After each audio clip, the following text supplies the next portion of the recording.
கமலசுந்தரி, உங்களுடைய பாதார விலை கமலங்களுக்கு ஆதாரமாக மல்லிகை முல்லிகை மனோரங்கள் என்று சொல்லக்கூடிய அனைத்து வாசனாதி மகளை பறித்து வந்து உங்களுடைய மகளாகப்பட்ட கமல சுந்தரி பாதத்தை நமஸ்கரித்தேன்.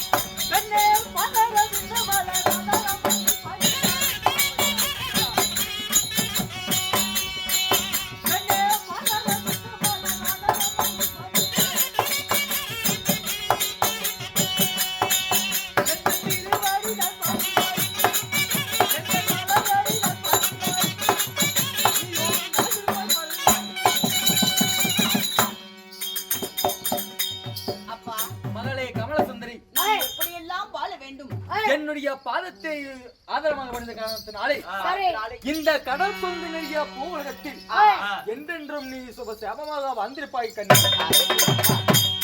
அப்பா மகளை அப்படியாக இருந்தாலும் அந்த விதத்திலே இருந்த உங்களை மகள் ஆலை எதற்காக அழைத்தது காரணம் ஏது காரணம் என்று நான் தெரிந்து கொள்ளலாமா? உன்னை எதற்காக அழைத்தேன் என்று கேட்கின்றாயா? உண்மைதானப்பா, எதற்காக அழைத்தீங்க?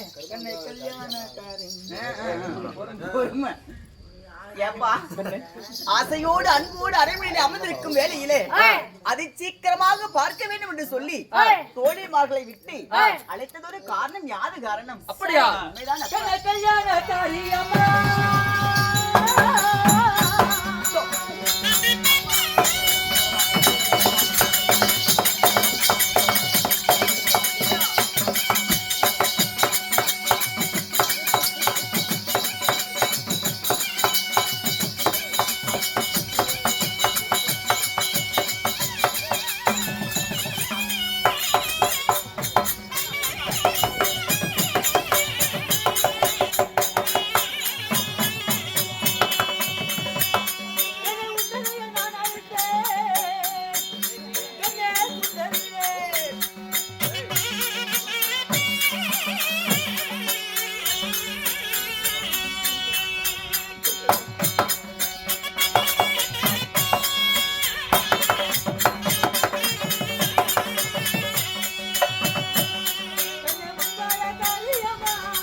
மகளே கமல சுந்தரி, உன்னை எதற்காக அது சீக்கிரமாக அழைத்தேன் என்று தெரியுமா? இதோ நீயோ தக்க 16 வயது நிரம்பிய பருவமங்கையாக இருக்கிறாய். அதனாலே காலாங்காலத்தில் உனக்கு திருமணம் செய்ய வேண்டும் என்று என் மனதிலே ஒரு சிறு யோசனை ஓடிக்கொண்டிருந்தது. அந்த யோசனையாகப்பட்டது இன்று நிறைவேறிவிட்டது. அப்படியா? உண்மைதான். என்ன சொல்றீங்க? ஆமாமா, நிறைவேறிவிட்டதா? உண்மைதான். யாரப்பா? யாருக்கு திருமணம் செய்திருக்கிறீங்க? உனக்கு திருமணம் செய்யலாம் என்று நான் நிச்சயதார்த்த தாமதத்தை மாற்றி விட்டேன். எனக்கு திருமணம் செய்வதாக நிச்சயதார்த்தம் செய்து விட்டாயா? ஆமா ஆமா, திருமணம் திருமணம் சொல்லுகிறீர்களே, யாருக்கு திருமணம்? எந்த நாட்டை சேர்ந்தவர்? அவர் யாரப்பா? இல்ல என் மகளுக்கு அதுக்குள்ள கல்யாண மாப்பிள்ள யாரு, தனக்கான கணவன் யாரு அப்படிங்கறதுல ஆசை ரொம்ப அதிகமா வந்துருச்சு போல இருக்குது. அதனாலே கண்ணு உன்னை கட்டிக்கொள்ளக்கூடிய அந்த மணவாளன் யார் என்று தெரிந்து விட்டால் நீ ஆனந்த சந்தோஷத்தில் துள்ளி குதித்து கொண்டாடி கொண்டிருப்பாய். உண்மைதான். அப்பேற்பட்டவரா? அப்பேற்பட்டவர் யார் என்று தெரியுமா? தில்லி என்று சொல்லக்கூடிய அஸ்தினாபுரத்தை ஆண்டு வரக்கூடிய அரவக்குடி துரிய மன்னனுடைய மகனால் விளங்கக்கூடிய 8 தெற்கும் அதிபதியாக விளங்கி வரக்கூடிய உன்னுடைய வருங்கால கணவனாகப்பட்டவன் லக்கண குமாரன்.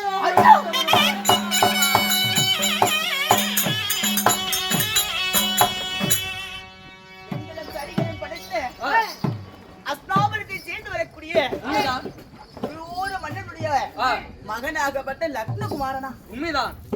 அப்பா கண்ணே, நான் உங்களிடத்தில் ஒரு வாய் வார்த்தை கேட்கலாமா? என்ன கேட்க போகிறாய்? அப்பா கல்யாணம் வேண்டாம் பாப்பா.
ஐயோ எனக்கு திருமணம் வேண்டாம், நான் திருமகளாய் வாழ்ந்து திருமணம் வேண்டாமா?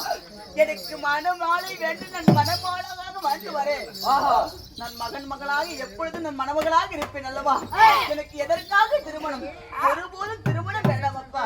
அண்ணாளி சதிக்காரி சதிக்காரி பெற்ற வழிக்காரியே, ஒரு பெண்மகள் என்று பிறந்து விட்டால் பெற்றவருக்கு பெருமை சேர்ப்பதை பெற்ற பெண் பிள்ளையை மாற்றாளர்களுக்கு திருமணம் செய்து வைத்து அவர்களுக்கு பிறக்கக்கூடிய பேர பிள்ளைகளை தன் மார் மீது சுமந்து அந்த பிள்ளைகளை எடுத்து கொஞ்சதில் தான் இருக்கிறது பெற்றவருக்கு பெற்ற சந்தோஷம். அப்படி இருக்கும் பொழுது நான் உனக்கு திருமணம் செய்யலாம் என்று எண்ணியது என்னுடைய தவறா? உனக்கு தக்க 16 வயது காலம் வந்து விட்டது.